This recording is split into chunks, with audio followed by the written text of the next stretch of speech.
Assalamualaikum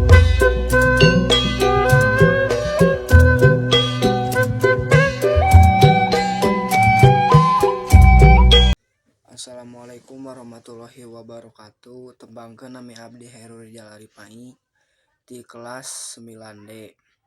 Di dieu abdi bade ngadugikeun biantara ngeunaan pentingna pendidikan. Alhamdulillahirabbil alamin. Wabihi nasta'inu ala umuri dunya wadin. Wassalatu wassalamu ala asrofil mursalin wa ala alihi wa ashabihi ajmain amma ba'du. Ka para guru anu dipika hormat sareng rerencangan sadayana anu dipika cinta.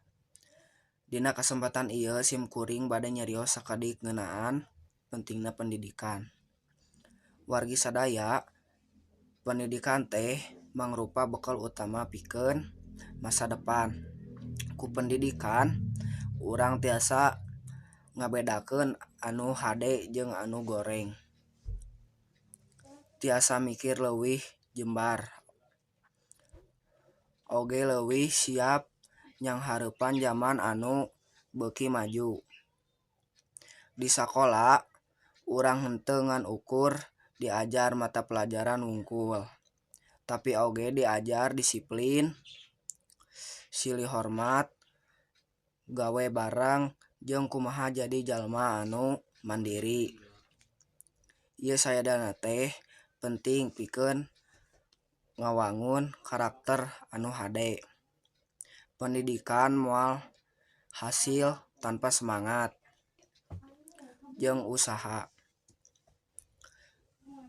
Sanajan kadang aya rasa capek, bosen, tapi usaha saeutik-saeutik bakal masihan hasil anu sareng hormat ka guru anu parantos ngabimbing urang kalaya sabar.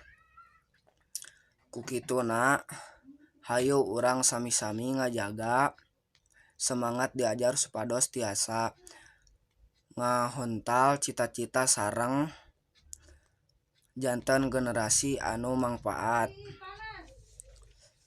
Hatur nuhun, hapunten bilih aya kakirangan. Wassalamualaikum warahmatullahi wabarakatuh.